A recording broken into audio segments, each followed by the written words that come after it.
what's up guys, Chris the Fisherman here. So this will be the start of the video. I put up a short and yeah, I had to re-record that video because it was so windy that day. You couldn't hear anything, so I had like an hour of footage and just gonna have to toss it. So we'll start over and yeah, this will be the start of the new video, but we'll be talking about the same things. So take two.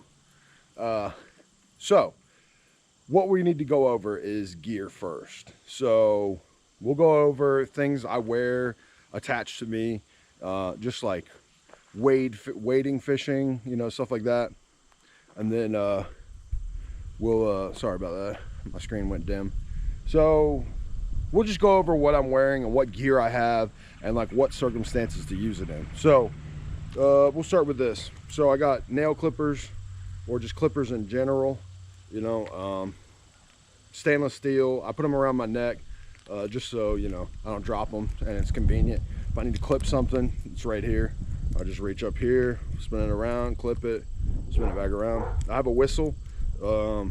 If you ever like hurt yourself or break your ankle or something, and let's say you don't have a phone, right? Let's say you don't have one of these on you for whatever reason, God forbid. It's good to have a whistle, right? Because the whistle is really loud, and if you yell a whole bunch, you're gonna get tired, right? You're gonna get tired, and especially if you're hurt, you don't want to exhaust yourself. So get a whistle, blow that thing, and yeah, wait until help comes. So other things I have on me, I have a chest mount for my GoPro, which is what I'm recording on right now, but other than that, it would sit right here. Now the cool thing about having a chest mount and a GoPro chest mount is it's got these straps, right? And as you can see, I got this back here. I got my stringer attached to the back of me. So if I'm wading, you know, I can just unlatch it here. I can unlatch it here, and then I can hook some fish to it, and then just throw it in the water, and they'll just drag behind me, you know. And I got it attached right here with a bungee. There's a lot of ways you can attach it. You can use a bungee. I use a bungee because that's what I got. But I'd probably bend the bungee a little bit, you know, probably bend it just so that your fish don't come off and your stringer goes swimming down the river. But yeah, you can use a bungee. You could attach it right here to this little plastic piece. I don't think it's going anywhere, but you know, you figure it out. You could use some string, whatever you got. But yeah, I got my stringer attached to it. I got my bungee. I got this right here, which is a new thing I bought. This is for your phone. I think this is made by Rogue Gear. So this is meant for like wading and like going in the water and like stuff like that.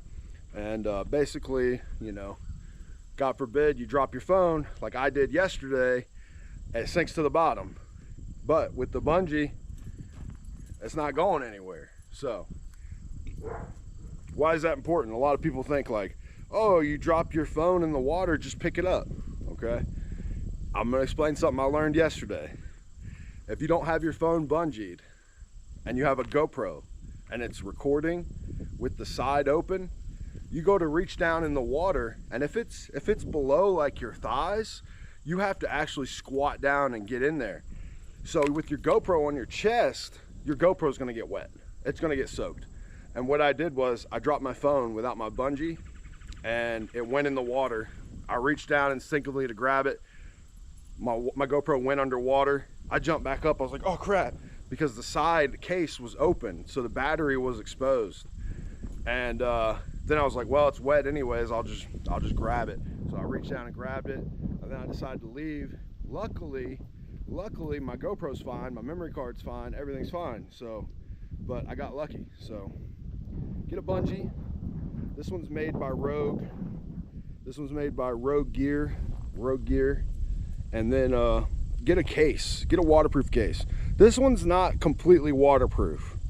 Like you can see, like the camera is exposed on the back, and then the plug down here is exposed.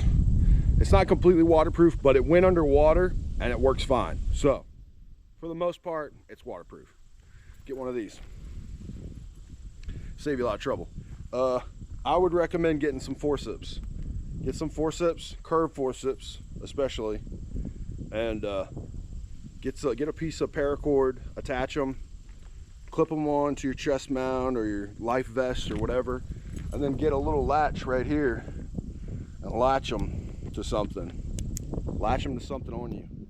Now, when I'm just wading, right, it's not too cold now, so I don't need waders, but it will get cold. So when it gets really, really cold, I'll put on my waders, and then I'll put on maybe like a life vest or something just to be safe.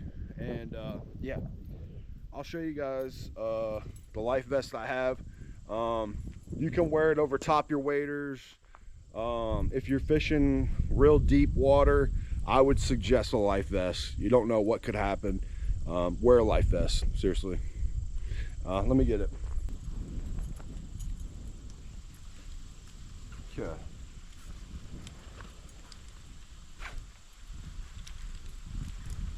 So, all right. So we're gonna put it on and we're gonna tighten it up. Obviously, I'll make it tighter later, but so we got it all the way loose just to zip it up. And I would suggest making it pretty tight. Okay, so what all do I have on this thing? Okay, let me tighten it up a little bit. Tighten these, tighten this one. And you want it snug. You want it snug. And the reason for that is because you want it to keep your head above water. And if it's too loose, it's gonna come off. So you want it snug. And I think this one has a little pack on the back of it. Got a little pack on the back. But this right here is gonna keep you above water. So if something happens, you know, like you fall down in the water. God forbid you fall down in the water, your foot gets stuck in a rock, you're underwater, you can't get your foot out. This is gonna keep you above. It's gonna keep you up, right? So instead of your foot being stuck in the rock and the current's pushing you down, your waders are gonna fill up with water and you're stuck underwater. You don't want that to happen, so get one of these. Trust me. So what do I have attached to it? I got this, I got a little knife. So you just grab it and it pops off. You can choke up on it. So if, for instance, let's say one of these bungees or my stringer gets caught on something and I can't get out from underwater. Well, in the case of the stringer, I can just unlatch it. But if it's like, let's say it's like a bungee cord or something, right?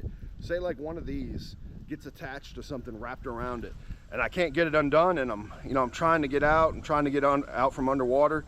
Well, I just take this thing right there, I choke up on it and boom, I just cut straight through it. And this will cut straight through it.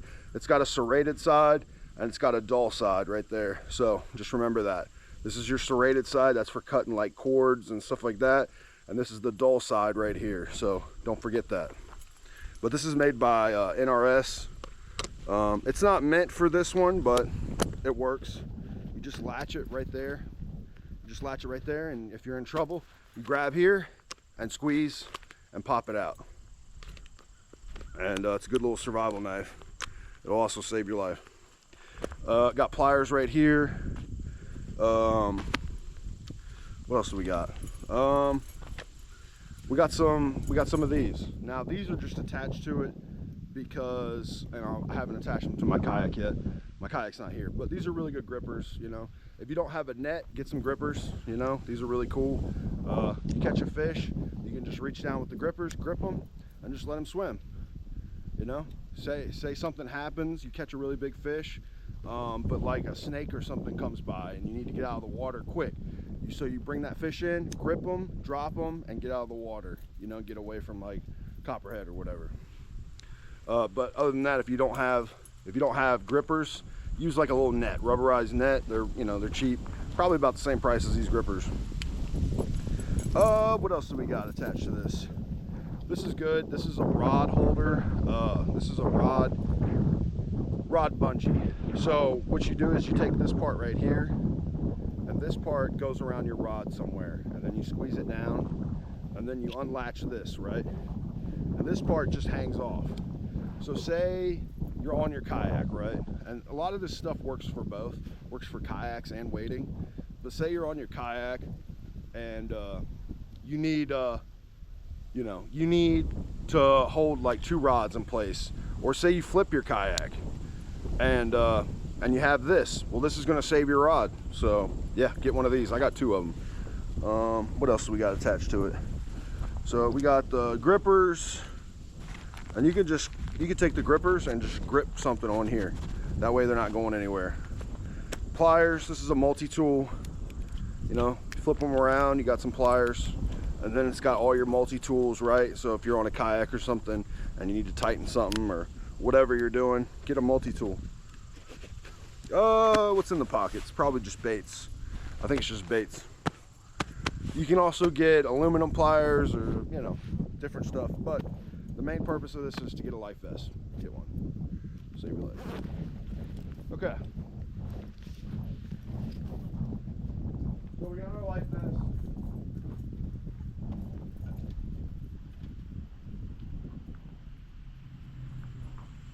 Next thing is a pack, right? Something light, something that's not gonna weigh you down. I got this, and I took a strap from my Allen fanny pack because this is a really comfortable strap. It's got this right here, and I took the strap and attached it to this Berkeley pack. Now you can just run it over like this, and it's kind of comfortable. I've noticed it's kind of been digging into the side of my neck. I don't really like that, so we'll try something different, you know. So maybe you could wear it like a backpack or something, you know, strap it over, or you could wear a backpack, honestly, if you have to. I would suggest getting a shoulder sling, something that's gonna go over like this and not dig into your neck, right? Because I wore this yesterday and I noticed my neck started hurting right here, and I was like, oh, I don't really like that. But for now, I'll just wear it this way. So you got your pack, right? Well, what do you need in your pack for trout fishing? Let's go over it. You need some Plano tackle boxes, right? And in this tackle box, we have an assortment of spinners, Castmasters, Super Dupers, all different kinds, you know, all different kinds of spinners. This one is the most effective in my opinion and the cheapest, so get you one of these. It's just a black-tailed rooster tail. And then you know, we got other stuff. I actually got this spinner, this green one, for $1. Actually got 2 of them. They were $1 each, and if I can get it out. That's the only thing about having a tackle box like this with a bunch of rooster tails, is they get all linked together. So, but here you go. This green one right here with the little black dots, that was $1. And this one was $1 as well. So they're cheap, they're effective. Get you some rooster tails, get you some Castmasters, all that stuff, you know, figure out what they're biting on. Start with a moving bait. So this is my other one. All this stuff fell in the water and it's fine, but so this is a Plano tackle box.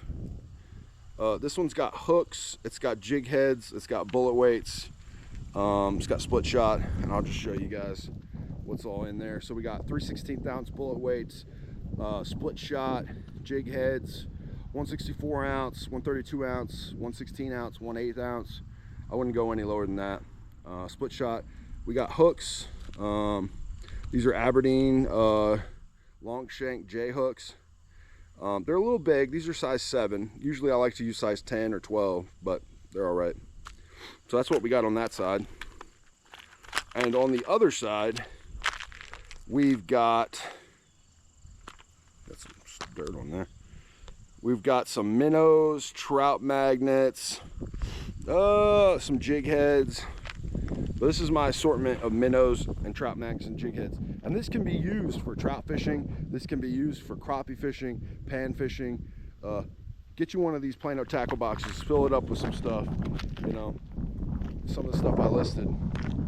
Get you one of these. It's really small. Look at that. Fits right in your pocket.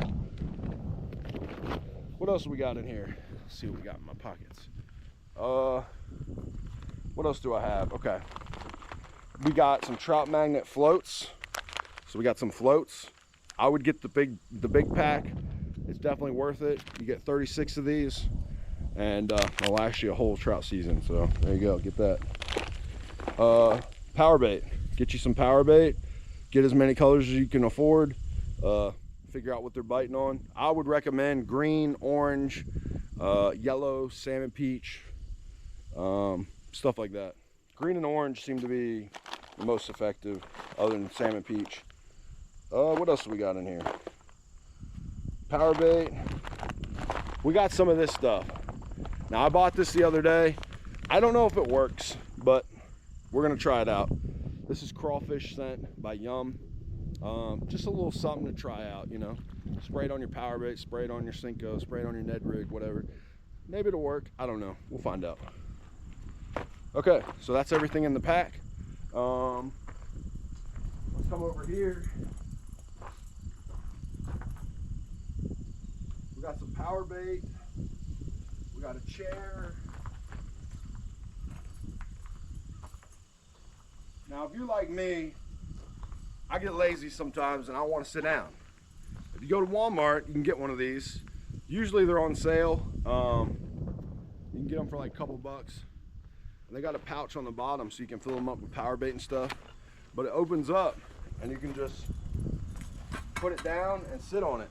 This thing says it only holds 225 pounds. I'm 350 and I can sit on it, and I've had it for a couple years and it's fine. Here's some more power bait. This is salmon peach, really good power bait. It's by Gulp. A little bit different, but you know, does the same stuff. All right, so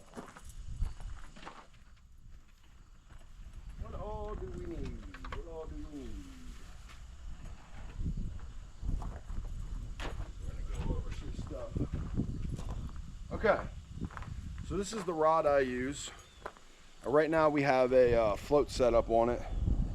This is some of the line I use. Throw this way.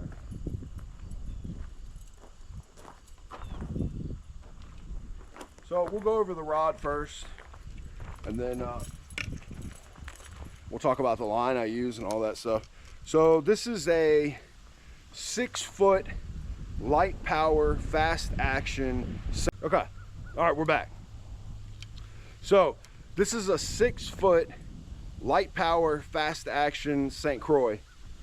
So this is a light action rod, light fast action, and it's really short. It's only 6 feet, so you know, it's a little bit shorter than me. A little bit shorter than me. And then the rod's graphite, really good rod. I've had it for a couple years. Super good rod. It's got cork handle and everything. The reel is the Guggen Squad Gold Series 2500 spinning reel. It's a pretty good reel. Before I had this reel, I had a Fluger President, and that was a really good reel for about 60 bucks, 70 bucks, something like that. So yeah, if you can't afford this one's a little more expensive, it's over $100. Go get a Fluger President. It's a really good reel. I recommend it highly. This is my rig I got on here. I got a Trout magnet bobber, split shot, Trout magnet jig head, and you can rig this multiple ways. I was doing power bait yesterday. I did a Trout magnet on it. I did a minnow on it, and all you really want to do is just let it float, give it a couple pops, let it float down the river. You know, pretty easy retrieve. The line I use, we can go over that right here. This is the line I use. This is the only line I use. This is P line, 6-pound floor clear. It's not pure fluorocarbon. It's floor clear, so it's mono coated with fluorocarbon. So the cool thing about this line is it stretches and pops back, and it's really good. So you get 3,000 yards. I got 3,000 yards for like $55. I got a great deal. So it was on Amazon. All right. Now, there's a few ways to power bait fish. I'm going to show you the first way, which is what most people, how they power bait fish. So we're going to cut this off, and we're going to show you how to power bait fish. All right. So these are the three things you're gonna need for your rig, for a Carolina rig. A bullet weight, I would recommend a bullet weight starting out, 3/16 ounce. It's gonna get you out there far. A little split shot and a hook, you know. I would prefer if you got an Aberdeen hook because they're cheaper and you're gonna get a better hookup ratio. So get a little Aberdeen hook, panfish hook. Get size 10, size 12 if you can. They look like this. So you need to put on your bullet weight first, and you just run it through just like this. The pointy side, you're gonna run through that. Next thing to do is attach your hook. Just use a standard Palomar knot, whatever knot you can tie basically. This hook has hooked me like 3 or 4 times already. So cinch up your Palomar knot. Get your clippers. I'm using light line so I could bite it, but you know, just showing you. Get your little clippers. Clip that off. Sometimes you want to leave a little more of a tag in, especially if you're using slippery line. Just leave a little bit on there. Now, what you want to do from here is you want to take your split shot, and instead of using a swivel, which is what I used to use, we're going to be using the split shot to act as our swivel. Ow, son of a bitch hooked me. So get about a foot leader, 1.5 feet. Take your split shot. Take your split shot, and you bite it on under that bullet weight. You can use egg sinkers. I just prefer bullet weights. So you bite that split shot on, and now what that's going to do is that's going to make it to where you got a slip sinker. So your hook's down here. You got your slip sinker here. So this is a Carolina rig. This is like a basic Carolina rig. Super easy, and the one I would recommend for starting out trout fishing. So how does this work? Well, what you do is you cast this out, and you're gonna have power bait on this end, and you cast it out, the sinker sinks down, and your power bait floats up just like this. Now a fish comes by, grabs the power bait, starts swimming away, your sinker goes up the line just like that. See that? Let me back up a little bit. Your sinker is going to go up the line so they don't feel the weight of the sinker. That's the whole point of using a slip sinker, is so they don't feel the weight of it and let go of the bait. So we'll put on some power bait just to show you. Actually, I got some in my pocket. So I'll show you how much power bait I put on. Some people put on a whole bunch. I would just put on a little bit, just enough to cover your hook. So this stuff smells pretty fishy. So you just cover your hook with it, just enough to cover your hook. That's how much, you know, so it floats.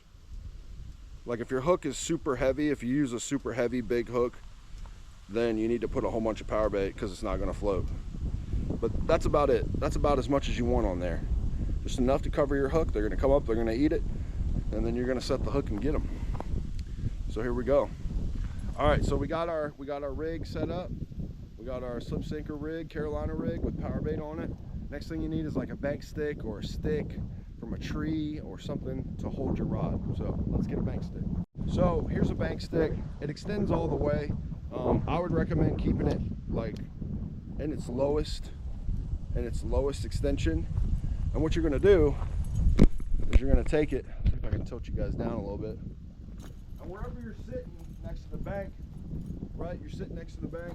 Wherever your chair is at, you just take this thing and dig it into the ground, just like this, right? Dig it in there. Sometimes you gotta dig it pretty far. I got rocks in my driveway, so it's not really going in there, but we'll dig it in like this, and then we'll drop it pretty low. And then we're gonna take our rod and we're gonna cast out. So for demonstration, we're just casting, cast out.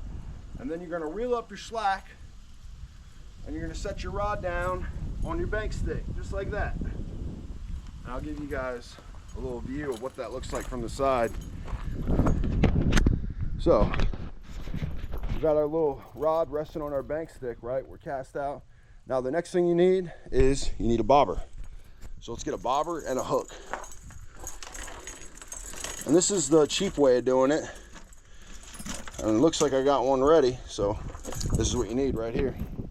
You need a bobber and a hook. And you're gonna come right over here and you're gonna put this on your line, just like that. And you're gonna let the weight of the bobber and the hook hold your line down. And when you get a bite, this is gonna come up and you're gonna know you got a bite, and all you gotta do is jerk your rod upwards. So, there you go.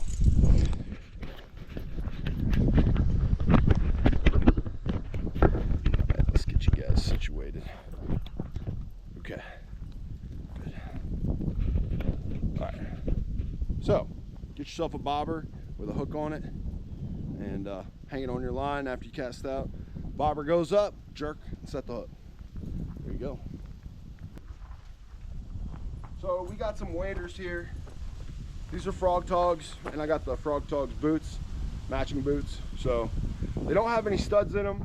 If you're gonna get these, get some studs in the bottom or you're gonna be slipping. These are pretty good waders.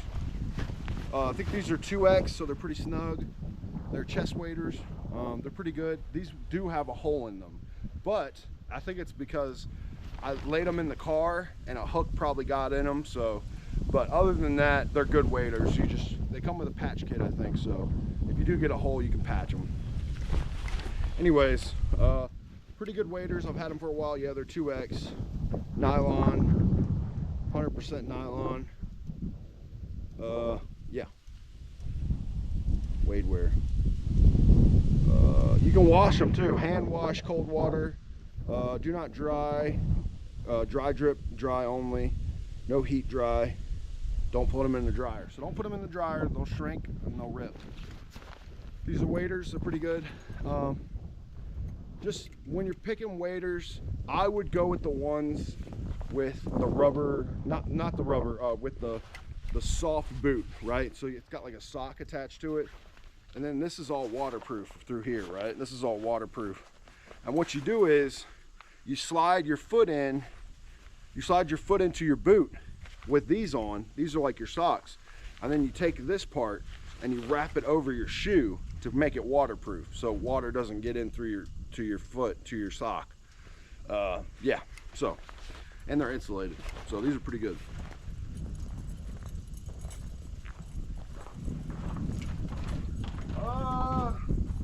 We got a backpack. If you don't like carrying like a satchel like this, I think I might switch over to the backpack because this thing cuts into my neck and I don't like it. It hurts my neck. So I might switch over to a backpack. You know, you can just one strap it, just like this. One strap it, two strap it, and then you can just flip it around, dig in there, flip it back. There you go. $10 backpack from Walmart. All right.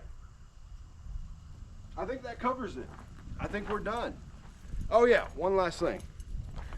I wanted to show you guys this. Now, these are at Walmart and they're really cheap. And they have a bungee attached to them. So if you're worried about your phone falling in the water, right, or you're kayaking or something, get one of these. They're completely waterproof, and instead of having a case on your phone, right, you just put your phone inside of this and you don't even have to worry about it, right? And it floats. These float. So I think it was like $7. It's a cell phone pouch, and yeah, works just fine. Anyways, thank you guys for watching. I appreciate it. I'm gonna upload this video in a little bit, but yeah, be careful out there wading, have fun, and I'll see you guys next time. Later.